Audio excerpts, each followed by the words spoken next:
पवन सिंह को अरविंद अकेला कल्लू अपना बड़ा भाई ही नहीं गार्जियन स्वरूप मानते हैं।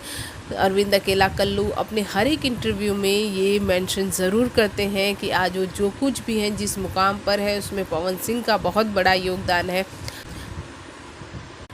पवन सिंह के गानों को लेकर अरविंद अकेला कल्लू ये कहते हैं कि जब भी पावर स्टार पवन सिंह का कोई भी नया गाना आता है तो हम हमेशा एक्साइटेड रहते हैं कि क्या नया करने वाले हैं, कौन सी एक बड़ी लकीर खींचने वाले हैं हमारे लिए। और उनके गानों से हम बहुत कुछ सीखते हैं। आज भोजपुरी इंडस्ट्री में अगर गानों की क्वालिटी बहुत हद तक सुधरी है तो इसके पीछे पवन भैया ही सबसे बड़ा कारण है, क्योंकि भोजपुरी इंडस्ट्री को वो एक नए मुकाम पर ले जा रहे हैं।